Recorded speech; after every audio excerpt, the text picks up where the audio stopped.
Okay, good morning, students. Today we are going to discuss the exercise 1.1 NCERT from your NCERT book. And the first question is, determine whether the following relations are reflexive, symmetric, or transitive. The first part of the question is, we have a set A equal to 1, 2, 3, dash, dash, 14 and R equal to x, comma y such that 3x minus y equal to 0. Now we have to check this relation is a reflexive, symmetric, or a transitive. So at first we try to find out the ordered pair according to this relation. If 3x minus y equal to 0, then 3x equal to y. What ordered pair we can find out? Suppose we put the value of x1, we get 3, then 2, it is 6, 3, 9, 4, 12. Only these ordered pair we can get from this relation. यानी 1,3, 2,6, 3,9 and 4,12 ये sets relation में हमको ये ordered pair मिल रहे हैं। 5 इसमें नहीं रख सकते क्योंकि जब हम 5 यहाँ रखेंगे तो 5 पे 15 आ जाएगा जो सेट ए का एलिमेंट नहीं है। तो अर्लियर जो हमने डिस्कशन किया है रिफ्लेक्सिव के लिए a, a belongs to r होना चाहिए। अगर a, a belongs to r है तो ही रिलेशन रिफ्लेक्सिव होगा। तो यहां पर आप देखिए a, a डबलेट के फॉर्म में कोई भी रिलेशन आपको दिखाई नहीं दे रहा है। तो आप लिखेंगे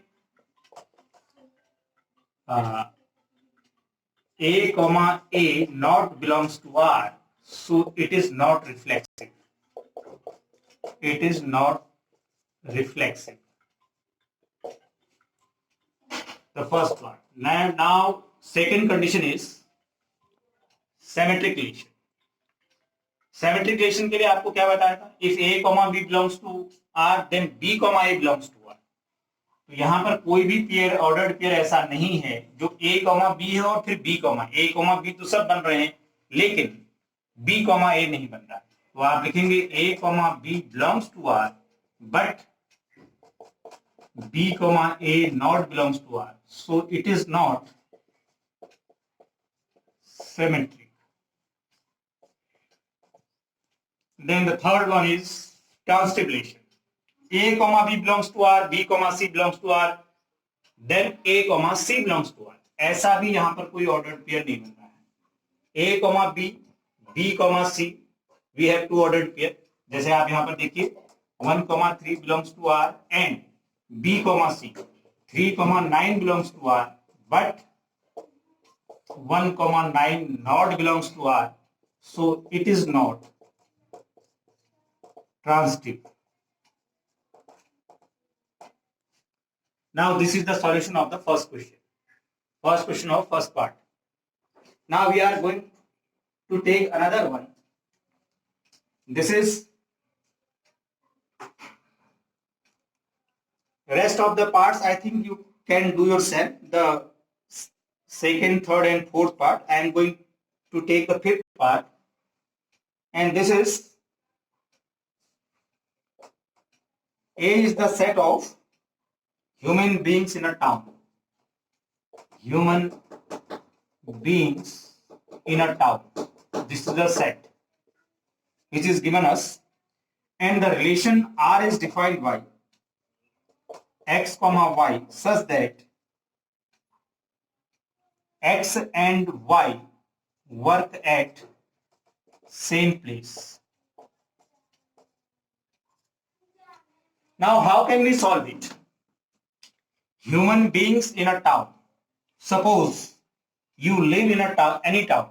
Suppose I am here in Hadduchor. So many human beings are there. तो इसमें सभी लोग आ जाएंगे जो किसी स्पेसिफिक टाउन में रहते हैं। नंबर ऑफ पर्संस बहुत ज्यादा होंगे और रिलेशन क्या है? x, y such that x and y work at the same place. ये नहीं कहने का मतलब है कि सेट ए में मान लीजिए राम, श्याम, मोहन, सोहन इस तरह के पर्संस हैं। अगर हम a क्रॉस a निकालेंगे तो राम, राम भी बनेगा, श्याम, श्याम भी बनेगा, सीता, सीता भी बनेगा। इसी तरह से x, y को आप अज्यूम कर सकते हैं किसी, जैसे मान लीजिए एक घर में है आप 4 पर्सन से एक घर में रह रहे हैं जिनके नाम अलग अलग हैं। जैसे मान लीजिए एक मोहित है, एक सोनू है, एक सीता है और एक गीता है। ये सेट ए के एलिमेंट हो गए। अगर आप a cross a find out करेंगे तो सबके डबलेट बनेंगे, दैट मींस ये रिलेशन रिफ्लेक्सिव होगा, यानी यहां पर आप सीधे लिखेंगे a comma a belongs to R, so it is reflexive. फिर सेकंड कंडीशन, अगर राम कॉमा श्याम हल्दूचौड़ में रहता है तो श्याम कॉमा राम भी हल्दूचौड़ में रहेगा, जाहिर सी बात है उसका अपोजिट पेयर भी बनेगा। अगर राम कॉमा श्याम बन रहा है तो श्याम कॉमा राम भी बनेगा। इसका मीन्स ये हो गया कि a comma b belongs to R implies that b comma a also belongs to R, so it is symmetric. और लास्ट रिलेशन में हम आ जाते हैं ट्रांसिटिव के लिए। यहां पर आप एज्यूम कर लेंगे let z belongs to R, मतलब z कोई एक थर्ड पर्सन है जो इस रिलेशन को बिलोंग कर रहा है, मतलब ऐसा तीसरा एलिमेंट आपको लेना पड़ेगा, क्योंकि जब हम ट्रांसिटिविटी प्रूव करते हैं तो उसमें हमारे पास 3 एलिमेंट होने जरूरी हैं, ए बी सी, क्योंकि a comma belongs to R and b comma c belongs to R implies that a comma c belongs to R. तो सीधी सी बात है, आप इसको ऐसे मान लेंगे। तो यहां पर लिखेंगे आप